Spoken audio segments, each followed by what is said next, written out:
ॐ भूर्भुवः स्वः तत्सवितुर्वरेण्यं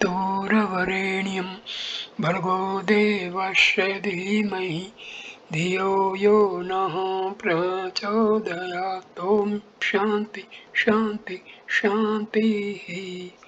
नमस्कार दोस्तों, this is video number 33 on Gospel of Sri Ramakrishna Parmahamsa. This video starts with chapter number 31, Advice to Ishan, Saturday, October 11, 1884. Sri Ramakrishna lay on the small couch in his room at the Dakshineshwar temple garden. It was about 2 in the afternoon. M and Priya Mukherjee were sitting on the floor. M had left his school at 1 o'clock and had just arrived at Dakshineshwar. The master was telling anecdotes about the calculating nature of the wealthy Jadoo Malik, the worldly Jadoo Malik. Master, once I went to Jadoo Malik's house. He asked right away, how much is the carriage hire? Someone told him it was 3 rupees and 2 annas. Then he questioned me about it. Next, one of his people secretly asked the coachman, who said it was 3 rupees and 4 annas. All laughed. At that he ran to us and said, how much did you say the carriage hire was? A broker was present. He said to Jadoo, there is a plot of land at Bada Bazar for sale. Will you buy it? Jadoo asked the price and the broker told him. Jadoo said, won't he give it for less? I said to Jadoo, come, you are not going to buy the land, you are only bargaining. Is not that so? He turned to me and laughed. That is the nature of the worldly man. He wants people to come to him. That spreads his name in the market. Jadoo went to Adhar's house. I told him it had made Adhar very happy. He said, what? What? Was he really happy? A certain Malik came to Jadoo's house. He was very clever and deceitful. I saw it in his eyes. I looked at him and said, it is not good to be clever. The crow is very clever, but it eats others' filth. I could tell he was badly off. Jadoo's mother was amazed and said to me, how did you know he had not a penny? I saw it from his appearance. Narayan entered the room and sat on the floor. Master to Priyanath, well, your Hari is a fine young man. Priyanath, what is so fine about him? Of course, he has a childlike nature. Narayan, he addressed his wife as mother. Master, what? Even I can't do that. And he calls her mother. To Priyanath, you see, the boy is very quiet. His mind is directed to God. Sri Ramakrishna changed the subject of conversation. Master, do you know what him said? He said to Babu Ram, God alone is real, all else is illusory, all love. Oh no, he said it sincerely. Again he told me he would take me to his house and sing Kirtan, but he did not do it. I understand that he said later on, what will people say if I sing with drums and cymbals? He was afraid that people might think he was crazy.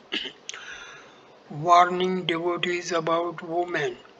Haripada has fallen into the clutches of a woman of the Ghospada sect. He can't get rid of her. He says that she takes him on her lap and feeds him.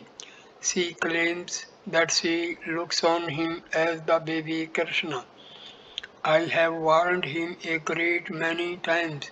She says that she thinks of him as a child, but this maternal affection soon degenerates into something dangerous. You see, you should keep far away from women.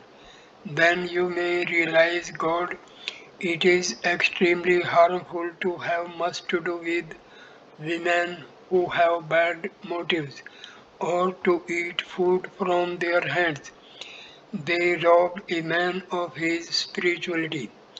Only by being extremely careful about women can one preserve one's love of God.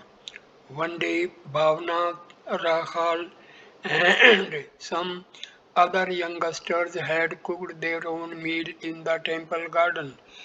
They were sitting at their meal when a bull arrived, sat down with them, and said he wanted to eat with them. I said that there was not enough food. If anything was left, it would be kept for him. He became angry and left. On the Vijay day, a man allows anyone and everyone to feed him with his own hand. It is not good, but one can eat food from the hand of a devotee who is pure in heart. You must be extremely careful about women. Women speak of the attitude of Gopala. Pay no attention to such things. The proverb says a woman devours the three worlds. Many women, when they see handsome and healthy young men, lay snares for them. That's what they call the attitude of Gopala. Those who develop this passion from early youth, those who roam about yearning for God from boyhood, those who refuse all worldly life belong to a different class. They belong to an unsullied aristocracy. If they develop true renunciation, they keep themselves at least 50 cubits away from women, lest their spiritual mood should be destroyed. Once falling into the clutches of women, they no longer remain on the level of unsullied aristocracy. They fall from it and come to a lower level. People who practice renunciation from early youth belong to a very high level. Their ideal is very pure. They are stainless. How to conquer passion? How can a man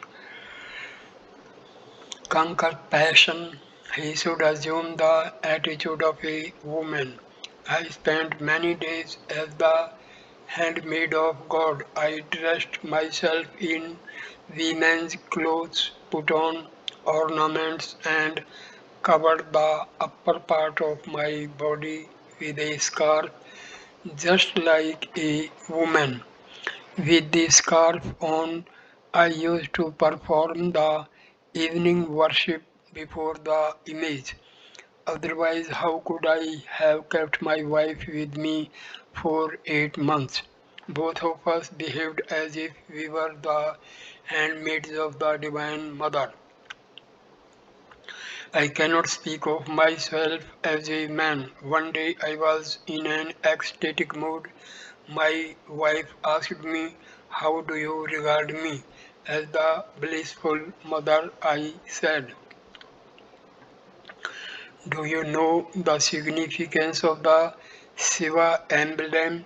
It is the worship of the symbols of fatherhood and motherhood.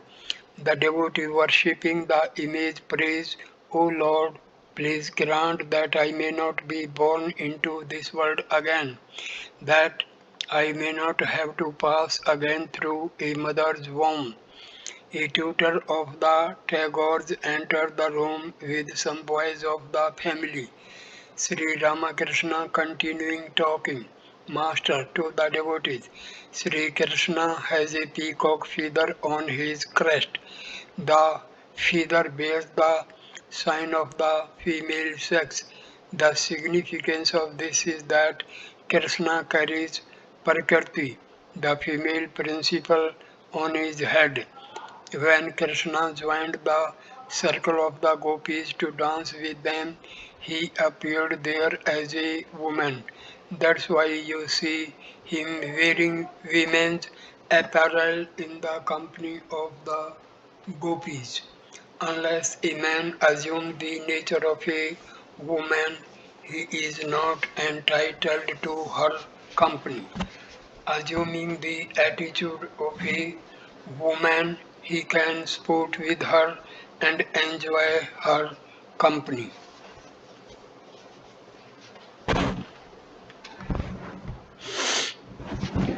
Disciplines during the sadhana period. But a man must be extremely careful during the early stages of spiritual discipline. Then he must live far away from any woman. He must not go too close to one even if she is a great devotee of God. You see, a man must not sway his body while climbing to the roof. He may fall. Weak people should hold on to a spot while going up the stairs. But it is quite different when one reaches perfection. After the realization of God, there is not much for a man to fear. He has become to a great extent secure. The important thing is for a man somehow to climb to the roof. After that he can even dance there, but he cannot dance on the steps. Again, after climbing to the roof, you need no longer discard what you discarded before. You find that the stairs are made of the same materials, bricks, lime and brick dust as the roof. The woman you have to be so careful about at the beginning will appear to you after the realization of God as the Divine Mother herself. Then you will worship her as the Divine Mother. You won't fear her so much. The thing is to touch the granny as children do in the game of hide and seek. Then you can do whatever you like. Planes of mind. Man looking outward sees the gross. At that time his mind dwells in the Annamaya kosa, the gross body. Next is the subtle body. Functioning through the subtle body, the mind dwells in the Manomaya kosha and the Vijnanmaya kosha. Next is the causal body. Functioning through the causal body, the mind enjoys bliss. It dwells in the Anandmaya kosha. This corresponds to the semi-conscious state experienced by Chaitanya. Last of all, the mind loses itself in the great cause. It disappears. It merges in the great cause. What one experiences after that cannot be described in words. In his inmost state of consciousness, Chaitanya enjoyed this experience. Do you know what this state is like? Dayananda described it by saying, "Come into the inner apartments and shut the door. Anyone and everyone cannot enter that part of the house." On meditation, I used to meditate on the flame of a light. I thought of the red part as gross, the white part inside the red as subtle, and the stick-like black part, which is the innermost of all, as the causal. By certain signs you can tell when meditation is being rightly practiced. One of them is that a bird will sit on your head thinking you are an inert thing. I first met Kesav at a meeting of the Adi Samaj. Several members of the Samaj were sitting on the platform. Kesav was in the middle. I saw him motionless as a log.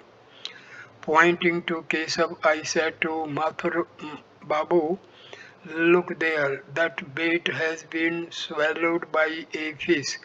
Because of that power of meditation, he achieved what he wanted, name, fame, and so forth through the grace of God. One can meditate even with eyes open. One can meditate even while talking.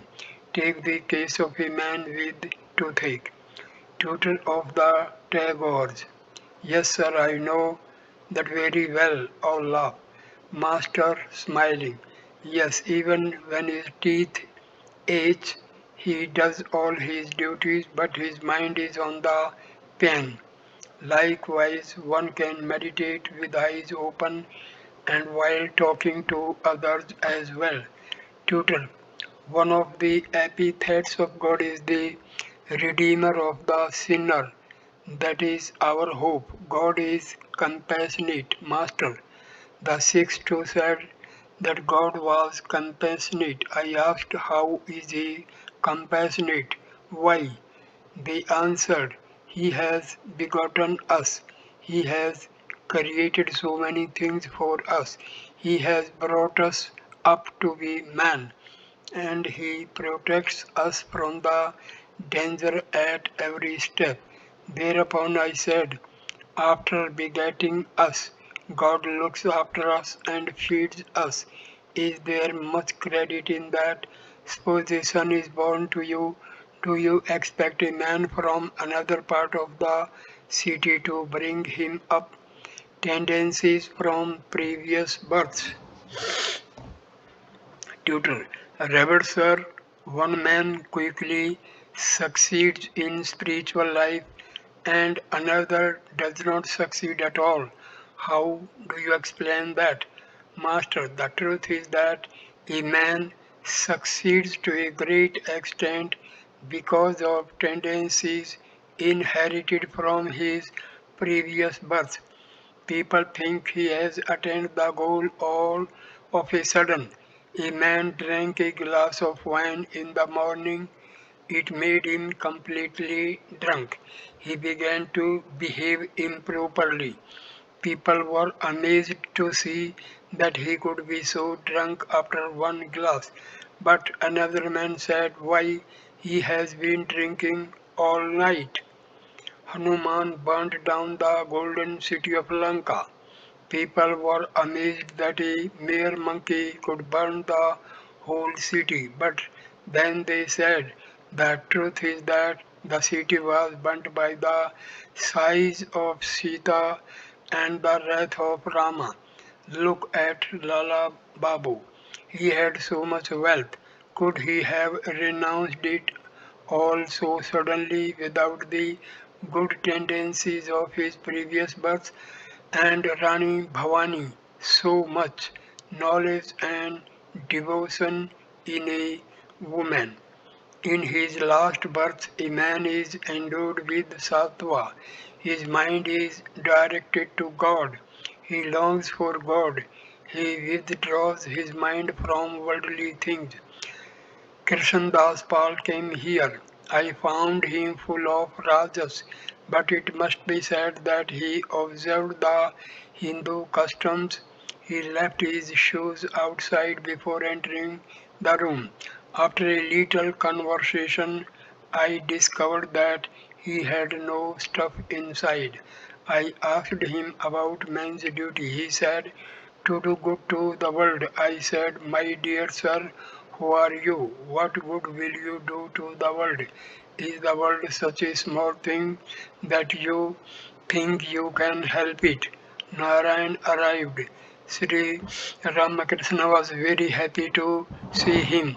He seated Narayana by his side on the small couch. He showed him his love by stroking his body and giving him sweets to eat. Then he asked Narayan tenderly, "Will you have some water?"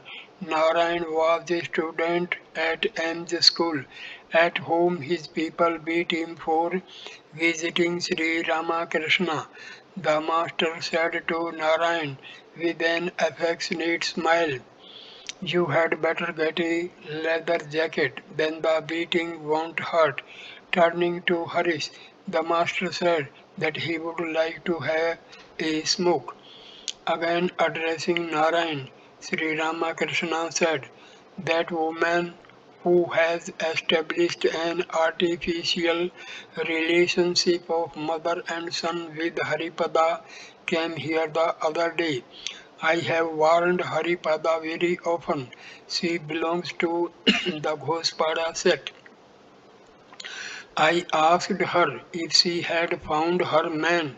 She said yes and mentioned a man's name, to M. Ah, Nilkantha came here the other day.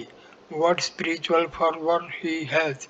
He said he would come here another day and sing for us. They are dancing over there. Why don't you go and see it? To Ramlal, there is no oil in the room. Looking at the oil jar, the servant has not filled it. Sri Ramakrishna was walking up and down now in his room on the south veranda, occasionally pausing on the semicircular porch west of his room. He would look at the Ganges. After a little while he returned to his room and sat on the small couch. It was past 3 in the afternoon. The devotees took their seats on the floor. The master sat in silence before them, now and then casting a glance at the walls where many pictures were hanging. To Sri Ramakrishna's left was a picture of Saraswati, and beyond it a picture of God and Nitai singing kirtan with their devotees. In front of the master hung pictures of Dhruva, Prahlada, and Mother Kali. On the wall to his right was another picture of the Divine Mother. Rajeswari. Behind him was a picture of Jesus Christ raising the drowning Peter.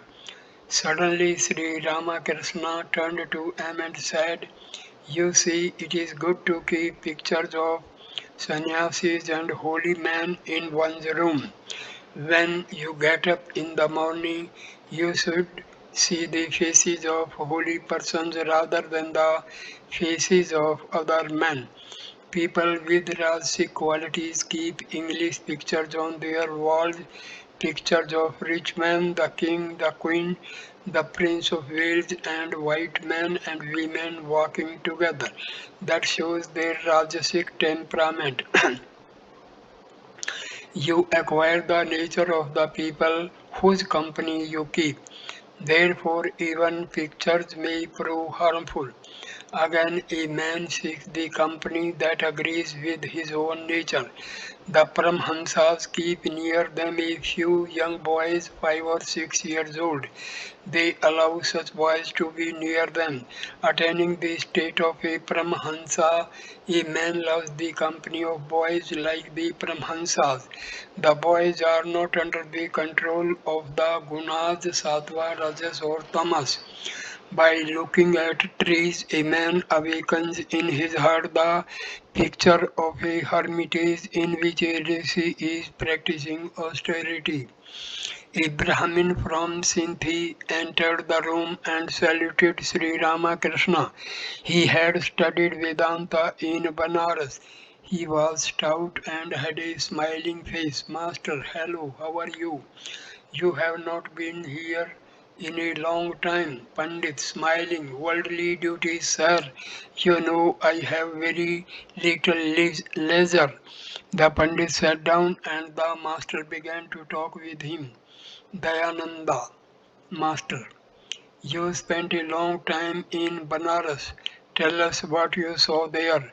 Tell us something about Dayananda. Pandit.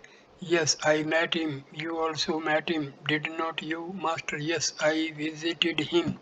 He was living then in a garden house on the other side of the Ganges. Keshav was expected there that day. He longed for Keshav as the Chatak bird longs for rain.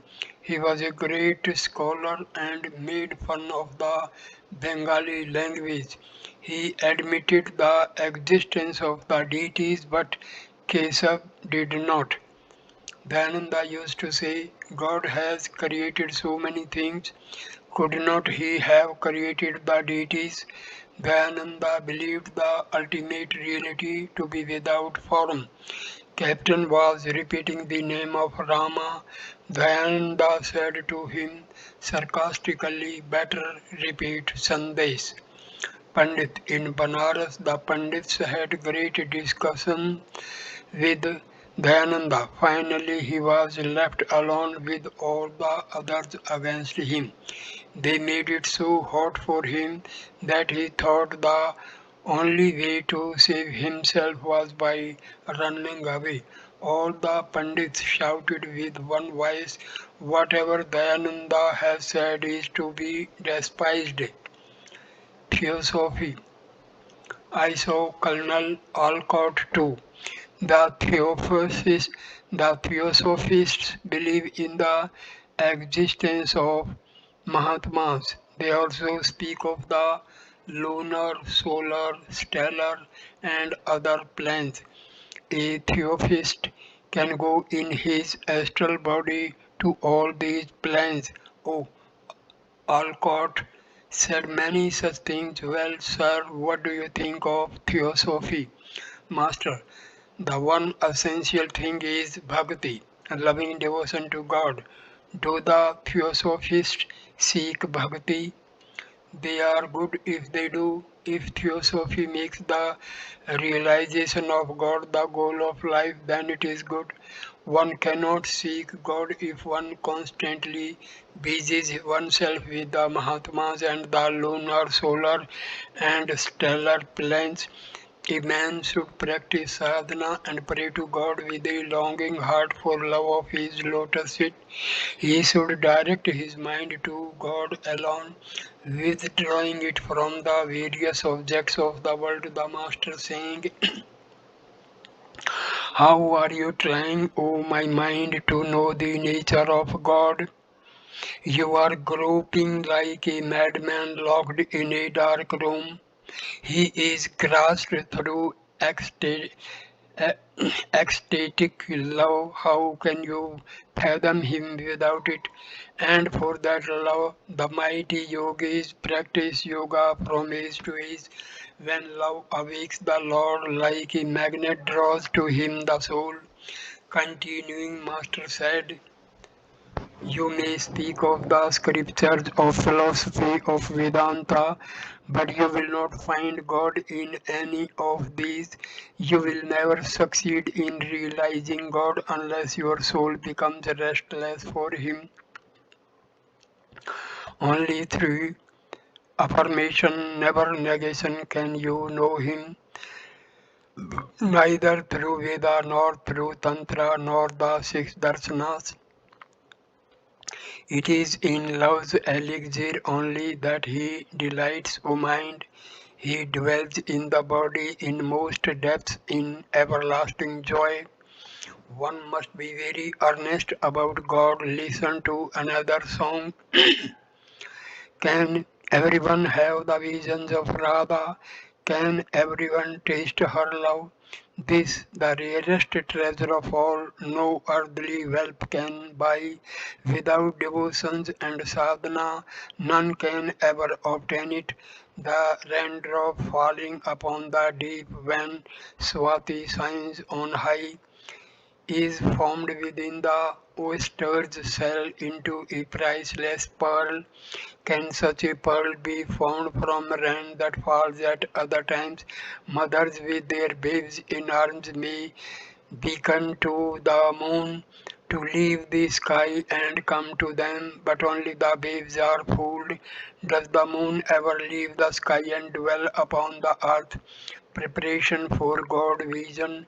One must practice intense spiritual discipline. Can one obtain the vision of God all of a sudden without any preparation? A man asked, "Why don't I see God?" I said to him, as the idea came to my mind, "You want to catch a big fish. First make arrangements for it. Throw spiced bait into the water, get a line and a rod. At the smell of the bait, the fish will come from the deep water. By the movement of the water, you will know that a big fish has come. You want to eat butter, but what will you achieve by simply repeating that there is butter in milk? You have to work hard for it. Only thus can you separate butter from milk.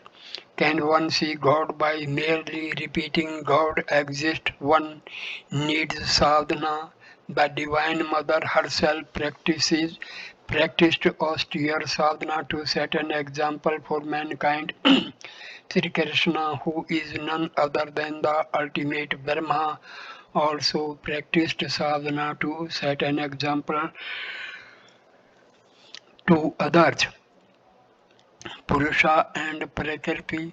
Sri Krishna is the Purusha and Radha the Prakriti, the Chit Shakti, the Adya Shakti. Radha is the Prakriti, the embodiment of the three gunas. Sattva, Rajas and Tamas are in her.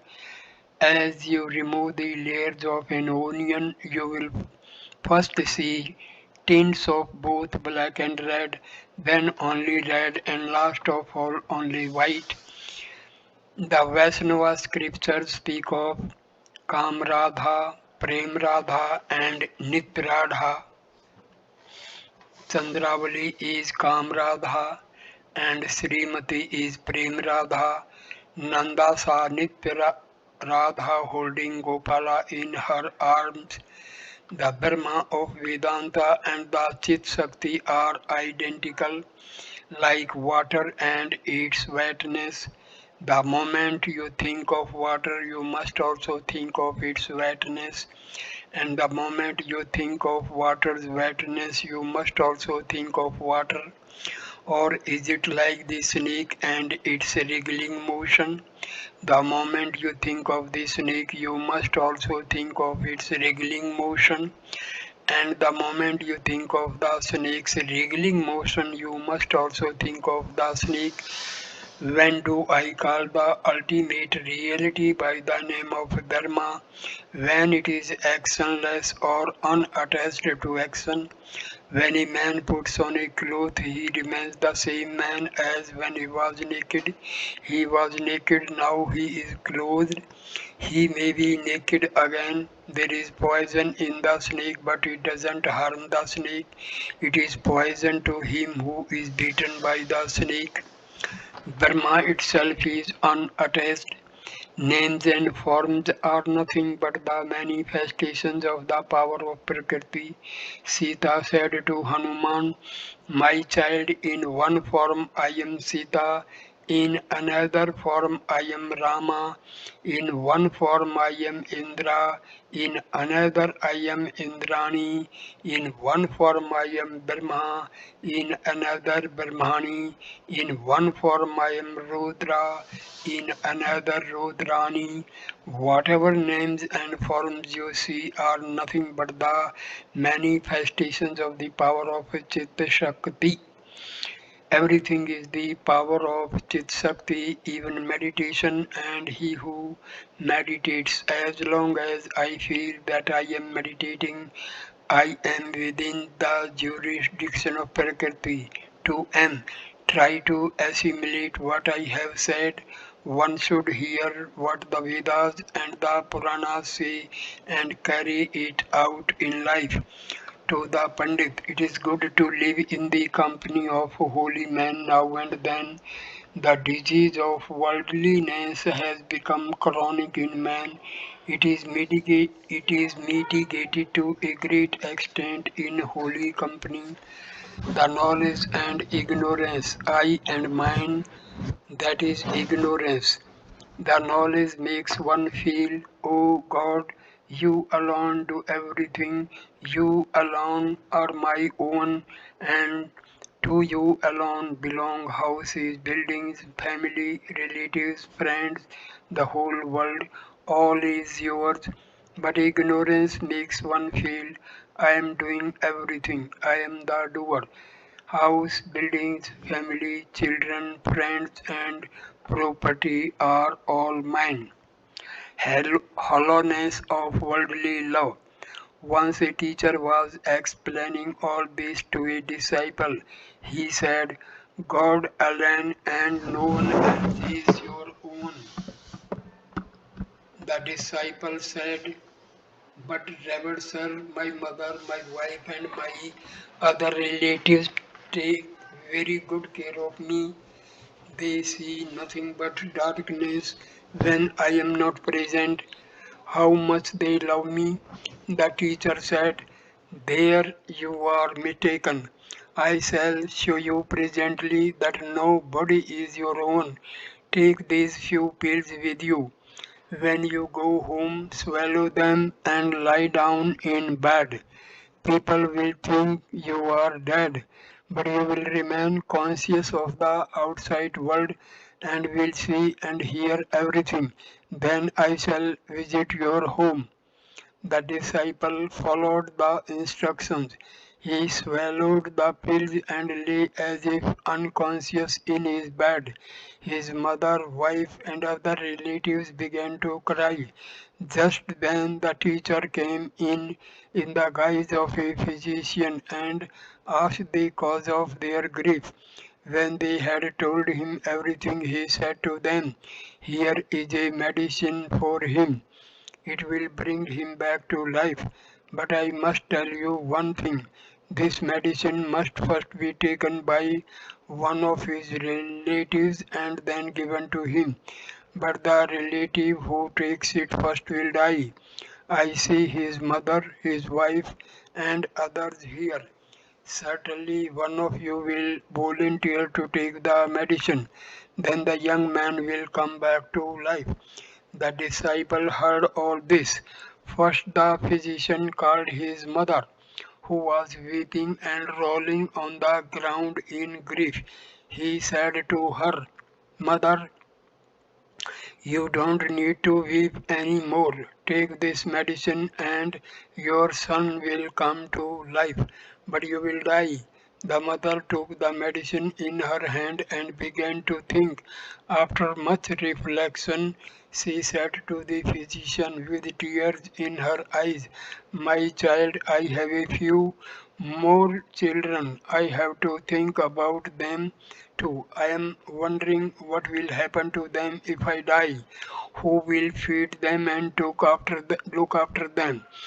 The physician next called the wife and handed the medicine to her. She had been weeping bitterly too.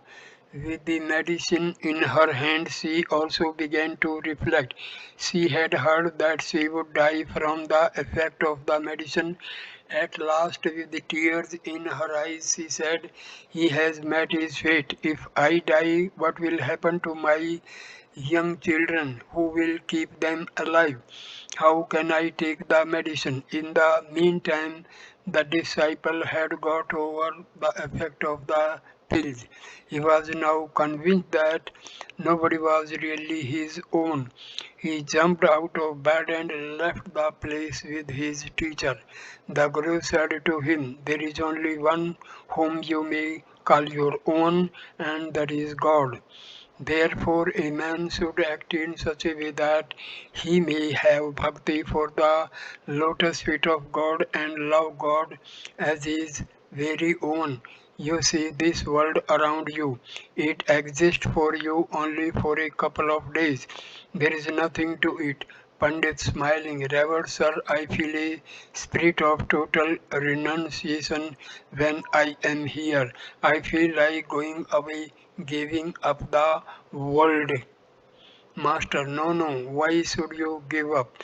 Give up mentally, live unattached in the world. Surendra wanted to spend the night here occasionally. He brought a bed and even spent a day or two here. Then his wife said to him, "You may go anywhere you like during the daytime, but at night you must not leave home." What could poor Surendra do?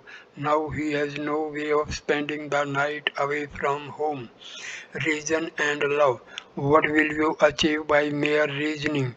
Be restless for God and learn to love Him. Reason, mere intellectual knowledge is like a man who can go only as far as the outer court of the house. But bhakti is like a woman who goes into the inner court.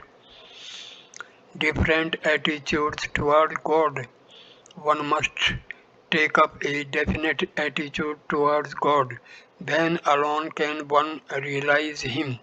Rishi is like Sanka cherished the attitude of Shanta, Hanuman the attitude of a servant, the cowherd boys of Vrindavan like Sridama and Sudama the attitude of a friend, Yasoda the attitude of a mother, and Radha the attitude of a sweetheart. O God, Thou art the Lord and I am the servant.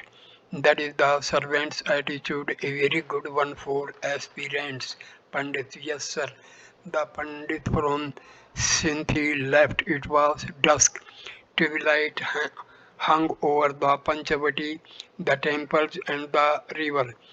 Evening worship began in the different temples, accompanied by the sound of bells, gongs, and conch shells.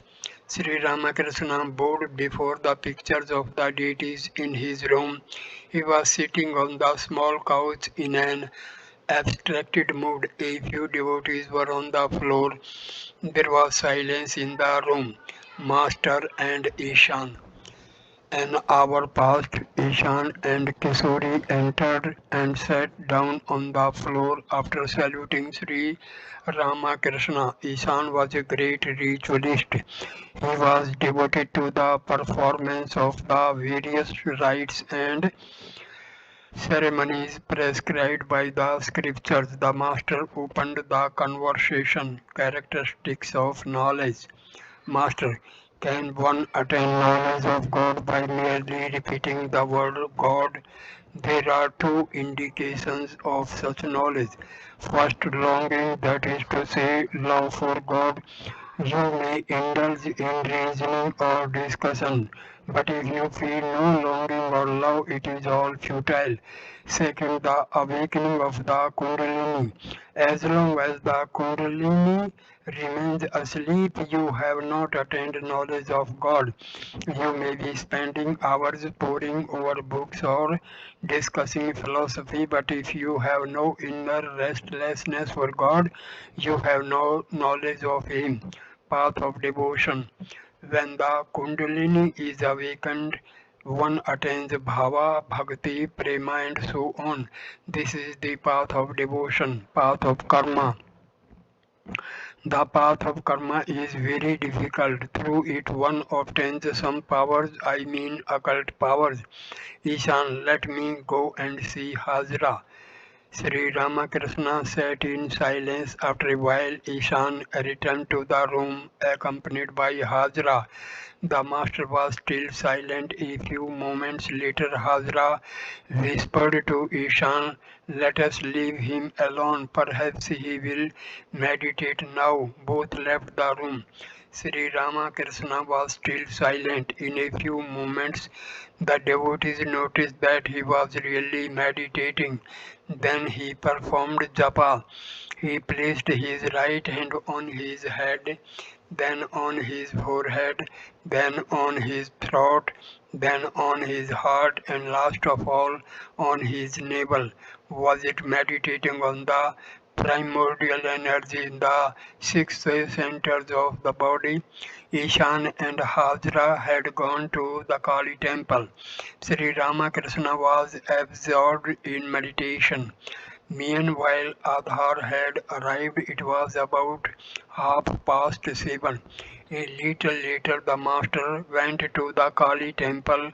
He looked at the image, took Some sacred rose from the feet of the mother and placed them on his head. He prostrated himself before the mother and went round the image. He waved the chamra. He appeared ecstatic with divine fervor. Coming out, he found Ishan performing the Sandhya with the Kosakusi. Rituals are only steps. Master to Ishan, what? You are still here? Are you still performing the Sandhya? Listen to a song. Why should I go to Ganga or Gaya, to Kanchi, Kanchi or Parbhas, so long as I can breathe my last with Kali's name upon my lips? What need of rituals has a man? What need of devotions any more? If he repeats the mother's name at the three holy hours, rituals may pursue him close, but never can they overtake him. Charity, vows, and giving of gifts do not appeal to Madan's mind. The blissful mother's lotus feet are his while prayer and sacrifice. How long must a man continue the Sandhya? As long as he has not developed love for the lotus feet of God, as long as he does not shed tears and his hair does not stand on end when he repeats God's name. I bow my head, says Prasad, before desire and liberation, knowing the secret that Kali is one with the highest Brahma. I have discarded once for all both dharma and adharma. When the fruit grows, the flower drops off. When one has developed love of God and has beheld Him, then one gains of the Sandhya and other rites. When the young daughter-in-law is with child, the mother-in-law reduces her activities. When she has been pregnant for 9 months, she is not allowed to perform any household duty. After the birth of the child, she only carries the child on her arm and nurses it. She has no other duty. After the attachment of God, the Sandhya and other rites are given up. Master exhorts Ishan. You cannot achieve anything by moving at such a slow pace.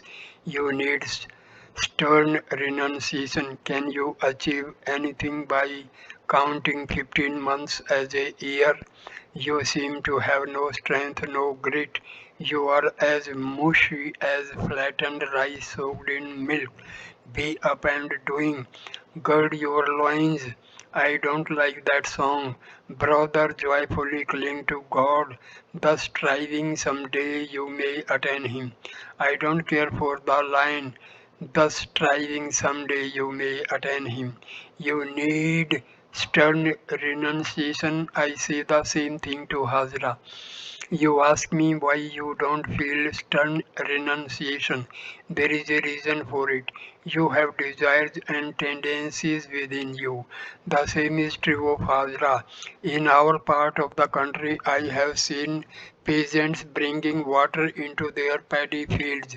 The fields have low ridges on all sides to prevent the water from leaking out, but these are made of mud and often have holes here and there. The peasants work themselves to death to bring the water, which however leaks out through the holes. Desires are the holes.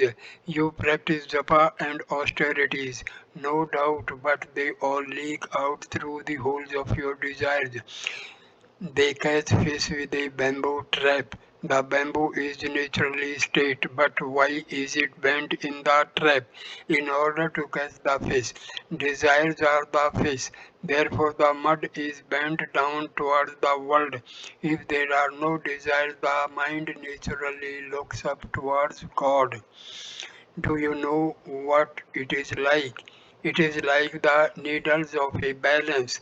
On account of the weight of woman and gold, the two needles are not in line.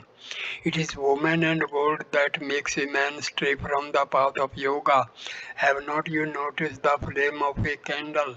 The slightest wind makes it waver. The state of yoga is like the candle flame in a windless place.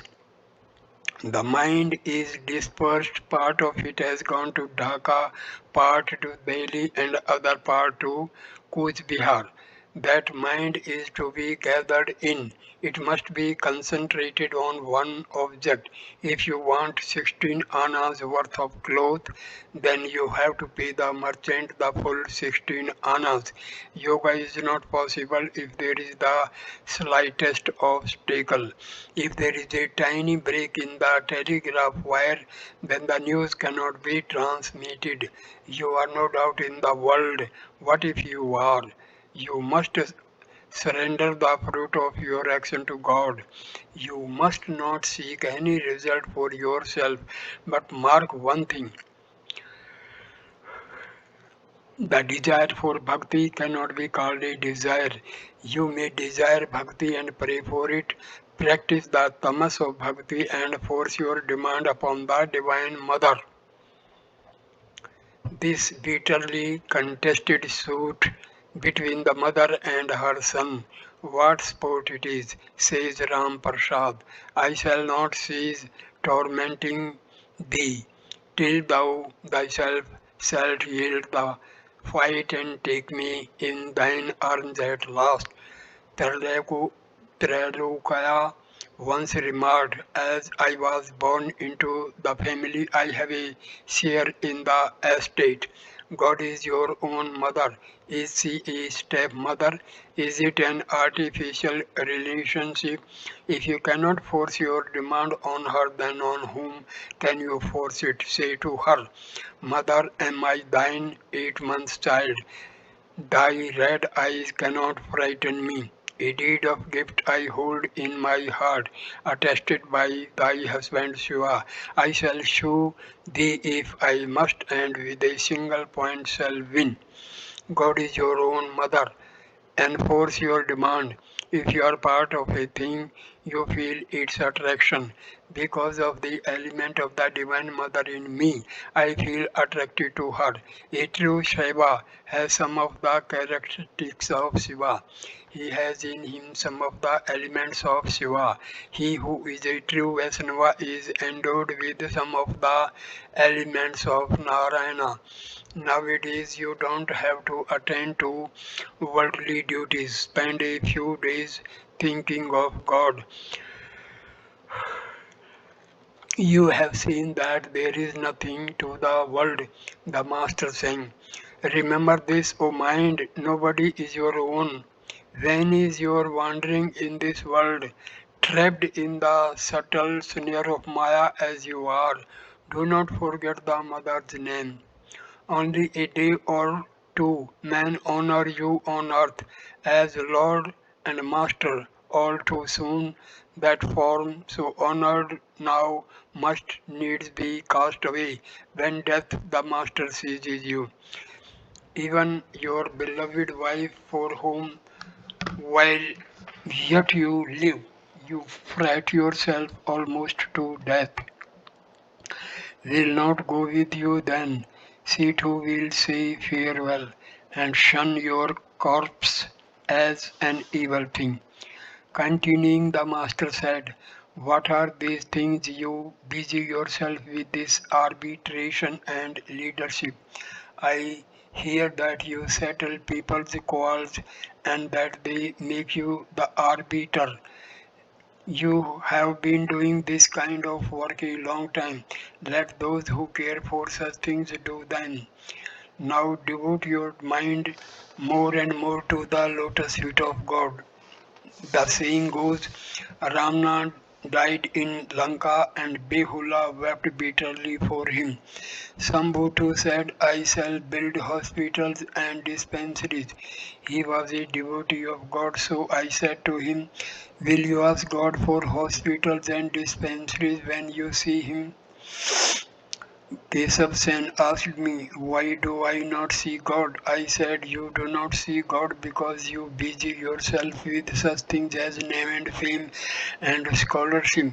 The mother does not come to the child as long as it sucks its toy, a red toy. But when after a few minutes it throws the toy away and cries, then the mother takes down the rice pot from the hearth and comes running to the child. You are engaged in arbitration. The Divine Mother says to herself, my child over there is now busy arbitrating and is very happy, let him be. In the meantime, Ishan had been holding Sri Ramakrishna's feet. He said humbly, it is not my will that I should do these things. Master, I know it. This is the Divine Mother's play, her Leela. It is the will of the great enchantress that many should remain entangled in the world. Do you know what it is like? How many are the boats, O mind, that float on the ocean of this world? How many are those that sink? Again, out of 100,000 kites, at best but one or two break free, and thou dost laugh and clap thy hands, O mother, watching them. Only one or two in 100,000 get liberation. The rest are entangled through the will of the Divine Mother. Have not you seen the game of hide and seek? It is the Granny's will that the game should continue. If all touch her and are released, then the playing comes to a stop. Therefore, it is not her will that all should touch her. You see, in big grand stores, the merchants keep rice in great heaps that touch the ceiling. Besides them, there are heaps of lanterns to protect the grain from the mice. The merchants leave trays of puffed rice and sweetened rice near it. The mice like the smell and the sweet taste of these and so stay around the trays. They don't find the big heaps of grain. Similarly, men are deluded by women and gold. They do not know where God is. Rama said to Narada, ask a boon of me. Narada said, O Rama, is there anything I lack? What shall I ask of thee?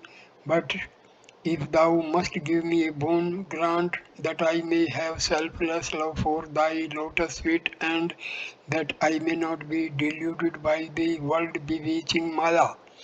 Rama said, Narada, ask something else. Narada again replied, O Rama, I don't want anything else. Be gracious to me and see that I have pure love for thy lotus feet. I prayed to the Divine Mother, O Mother, I don't want name and fame. I do not want the 8 occult powers. I do not want 100 occult powers, O Mother. I have no desire for creature comforts. Please, Mother, grant me the boon that I may have pure love for thy lotus feet. It is written in the Adhyatma Ramana that Lakshmana asked Rama, Rama, in how many forms and moods do you exist? How shall I be able to recognize you? Rama said, brother, remember this. You may be certain that I exist wherever you find the manifestation of ecstatic love. That love makes one laugh and weep and dance and sing. If anyone has developed such love, you may know for certain that God Himself is manifest there. Chaitanya Deva reached that state. The devotees listened spellbound to Sri Ramakrishna.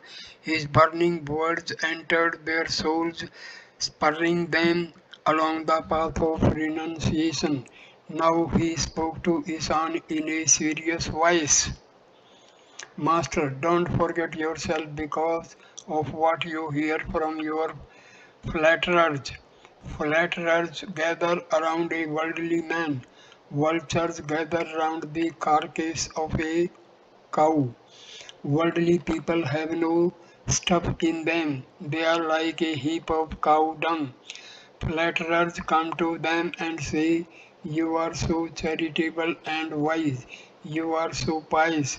These are not mere words but pointed bamboos thrust at them. How foolish it is to be surrounded day and night by a bunch of worldly Brahmin Pandits and hear their flattery. Worldly men are slaves of three things. They are slaves of their wives, slaves of their money, slaves of their masters. Can they have any inner stuff? There is a certain person whom I shall not name. He earns 800 rupees a month but is the slave of his wife. He stands up or sits down at her bidding. Arbitration and leadership. How trifling these are. Charity and doing good to others. You have had enough of these. Those who are to devote themselves to such things belong to a different class. Now the time is ripe for you to devote your mind to the lotus feet of God. If you realize God, you will get everything else. First God, then charity, doing good to others, doing good to the world, and redeeming people. Why need you worry about these things? Ramana died in Lanka and Behula wept for him bitterly. That's the trouble with you. It will be very good if a world renouncing sannyasi gives you some spiritual instruction. The advice of the worldly man will not be right, be he a Brahmin Pandit or anyone else. Be mad with love of God. Let people know that Ishan has gone mad and cannot perform worldly duties anymore. Then people will no longer come to you for leadership and arbitration. Throw aside the kosakusi and justify your name of Ishan. Ishan quoted, "O mother, make me mad with thy love. What need have I of knowledge or reason?" Master, mad, that is the thing. Shivnath once said that one loses one's head by thinking too much of God. What, said I, can anyone ever become unconscious by thinking of consciousness? God is of the nature of eternity, purity, and consciousness. Through his consciousness, one becomes conscious of everything. Through his intelligence, the whole world appears intelligent. Shivnath said that some Europeans had gone insane, that they had lost their heads by thinking too much about God. In their case, it may be true, for they think of worldly things. There is a line in a song: "Divine fervor fills my body and robs me of consciousness." The consciousness referred to there is the consciousness of the outer world. Ishan was seated touching Sri Ramakrishna's feet and listening to his words. Now and then he cast a glance at the basalt image of Kali in the shrine. In the light of the lamp, she appeared to be smiling. It was as if the living deity, manifesting herself through the image, was delighted to hear the Master's words, holy as the words of the Vedas. Ishan, pointing to the image, "Those words from your sacred lips have really come from there." Master, I am the machine and she is the operator. I am the house and she is the indweller. I am the chariot and she is the charioteer. I move as she moves me. I speak as she speaks through me. In the Kali Yuga, one does not hear the voice of God, it is said, except through the mouth of a child or a madman or some such person. A man cannot be a guru. Everything happens by the will of God.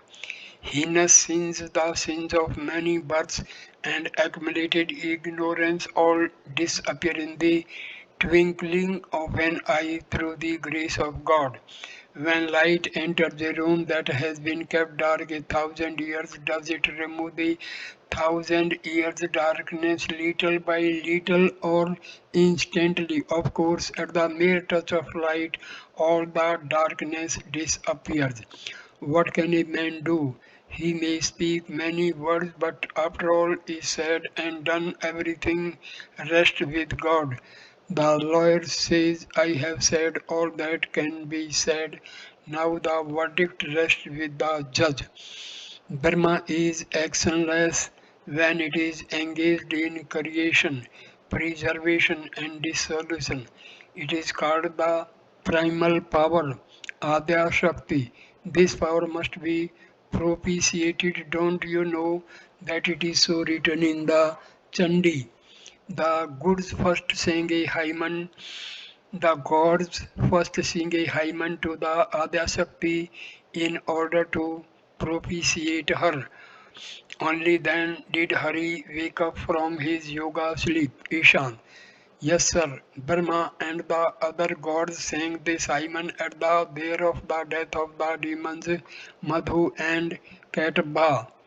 Swaha Vashat and Swaha art thou, thou the inner self of the mantra, thou the nectar of immortality, O everlasting one, eternal and unutterable art thou, and yet thou art manifest is the three mantras and the half mantra. O goddess, thou art Savitri, thou art the ultimate mother. All things have their sport in thee, by whom this universe was made. O goddess, thou sustainest all, and all by thee is devoured. Thou it is that we call the Creator when thou creates the world, O embodiment of creation. Thou it is that we call the Preserver when thou preservest it. Thou it is that we call the Destroyer when thou destroyest it. Master, yes, but you must assimilate that. The master rose, he mounted the platform in front of the shrine and saluted the mother, touching the ground with his forehead. The devotees quickly gathered around him and fell at his feet. They all begged his grace. He descended from the platform and started towards his room. Conversing with them, first he sang, I bow my head, says Prasad, before desire and liberation. Knowing the secret that Kali is one with the highest Dharma, I have discarded once for all both Dharma and Adharma. The master continued, do you know the meaning of dharma and adharma? Here dharma means religious acts enjoined by the scriptures, such as charity, shraddha, feeding the poor and the like. The performance of this dharma is called the path of karma. It is an extremely difficult path. It is very hard to act without motive. Therefore, one is asked to pursue the path of devotion. A man was performing the Shraddha ceremony at his house. He was feeding many people. Just then a butcher passed, leading a cow to slaughter. He could not control the animal and became exhausted. He said to himself, let me go into that house and enjoy the feast of the Shraddha ceremony and strengthen my body. Then I shall be able to drag the cow along. So he carried out his intention, but when he killed the cow, the sin of the slaughter fell also on the performer of the Shraddha. That's why I say the path of devotion is better than the path of action. The master entered his room accompanied by M. He was humming a song. The forceful words of renunciation that he had just spoken to Ishan found expression through his words. He sang the lines, Mother, take everything else away from me, but leave me my necklace of bones and my pot of hemp. Sri Ramakrishna sat down on the small couch and Adhar, Kishori and the other devotees sat on the floor. Master to tell devotees, I was noticing Isan why he has not achieved anything. What can be the reason? He practiced the Purasarana for 5 months. That would have caused a revolution in any other person. Adhar. It was not wise of you to say those things to him in front of us. Master. How is that? He is so much given to japa. How can words affect him? After a while, Sri Ramakrishna said to Adhar, Ishan is very charitable and he practices japa and austerity a great deal. The master remained quiet a few moments. The eyes of the devotees were fixed on him. Suddenly Sri Ramakrishna said to Adhar, You have both yoga and bhoga. Saturday, October 18, 1884. It was the day of the worship of Kali, the Divine Mother. The worship was to begin at 11 o'clock at night. Several devotees arrived at the temple. All creation is the sport of my mad mother Kali. By her Maya the three worlds are bewitched. Mad is she and mad is her husband. Mad are her two disciples. None can describe her loveliness, her glories, gestures, moods. Shiva, with the agony of the poison in his throat, chants her name again and again.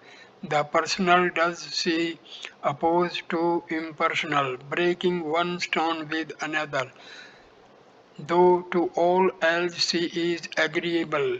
Where duties are concerned, she will not yield. Keep your raft, says Ramprasad, afloat on the sea of life, drifting up with the flood tide, drifting down with the ebb.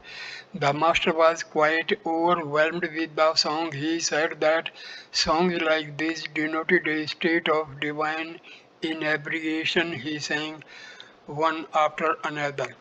This time I shall devour the utterly Mother Kali, for I was born under an evil star, and one so born becomes, they say, the eater of his mother.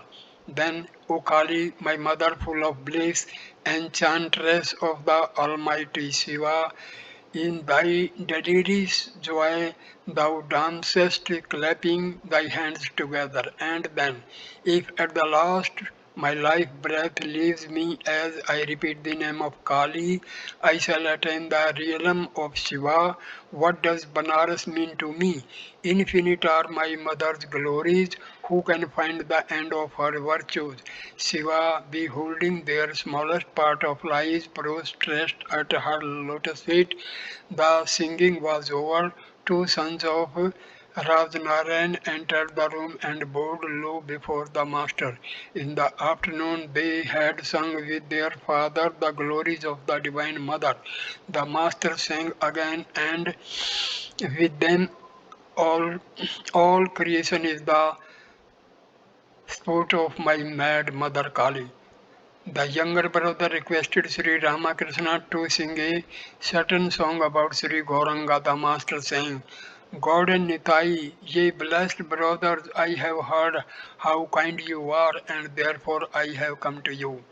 Ramlal entered the room. The master said to him, Please sing something about the Divine Mother. It is the day of her worship. Ramlal sang, Who is the woman yonder who lights the field of battle?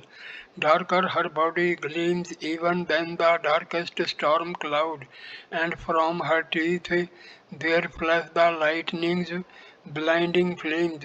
Dishevelled her hair is flying behind as she rushes about. Undaunted in this war between the gods and the demons, laughing her terrible laugh, she slays the fleeing asuras, and with her dazzling flashes she bears the horror of war. Again Ramlal sang, Who is this terrible woman, dark as the sky at midnight? Who is this woman dancing over the field of battle? Sri Ramakrishna began to dance to the song. Then he sang, "The black bee of my mind is drawn in sheer delight to the blue lotus power of Mother Shama's feet, the blue flower of the feet of Kali, Shiva's consort, tasteless to the bee, are the blossoms of desire. My mother's feet are black, and black too is the bee. Black is made one with black, this much of the mystery these mortal eyes behold, then hastily retreat. But Kamalakanta's hopes are answered in the end. He swims in the sea of bliss, unmoved by joy or pain. After the music and dancing, Sri Ramakrishna sat on the couch and devotees sat on the floor. He said to M, "It is pity you were not here in the afternoon. The musical recital of Chandi was very fine." Some of the devotees went to the temple to salute the image of the Divine Mother. Others sat quietly performing japa on the steps leading to the Ganges. It was about 11 o'clock, the most auspicious time for contemplation of the Divine Mother.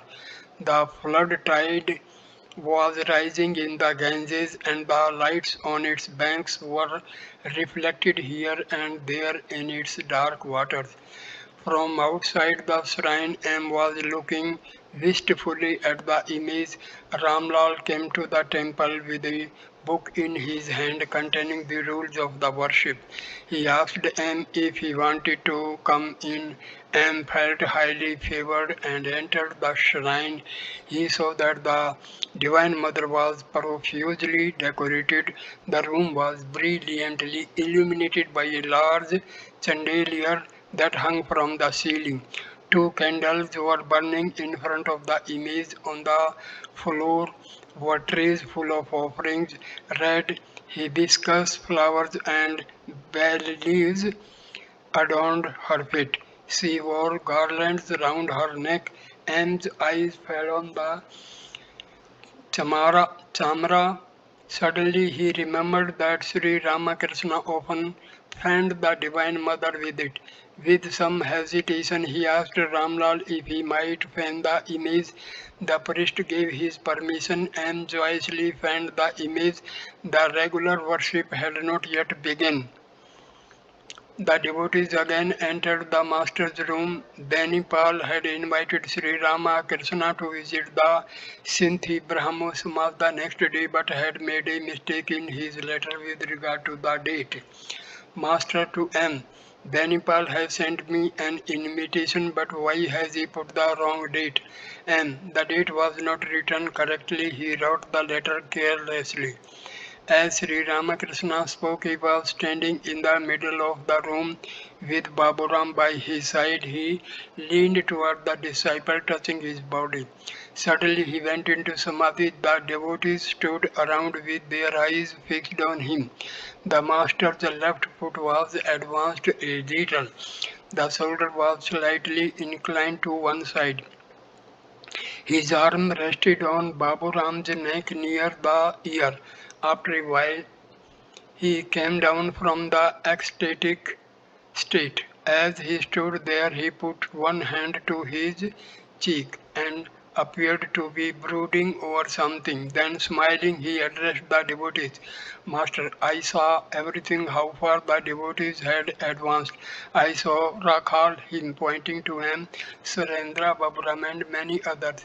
Hazra, me, Master, yes. Hazra, many more obstacles.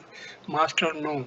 Hazra, what about Narendra? Master, I did not see him, but I can tell about him. He is a little entangled, but I saw that everyone will succeed. To M, I saw that all are in hiding. The devotees listened to these words with great wonder. It seemed to them that they were hearing an oracle. Master, but I got into that mood by touching Baburam. Hajra, who is first? Sri Ramakrishna was quiet for a time. Then he said, I wish I had a few like Nitya Gopal. Again he appeared thoughtful. He remained standing. He said, I wish Aadhar Sen's duties would become fewer, but I am afraid the English officer will scold him. He may say, what is all this nonsense, or smile. Sri Ramakrishna sat on the small couch and the devotees on the floor. Baburam and Kishori came quickly to the master and began to stroke his feet gently. Master to Kishore, what is the matter? Why so much service today? So at this point I conclude this video. Next video number 34 will start with the chapter number 30, the worship in the temple. Thank you. Namaskar.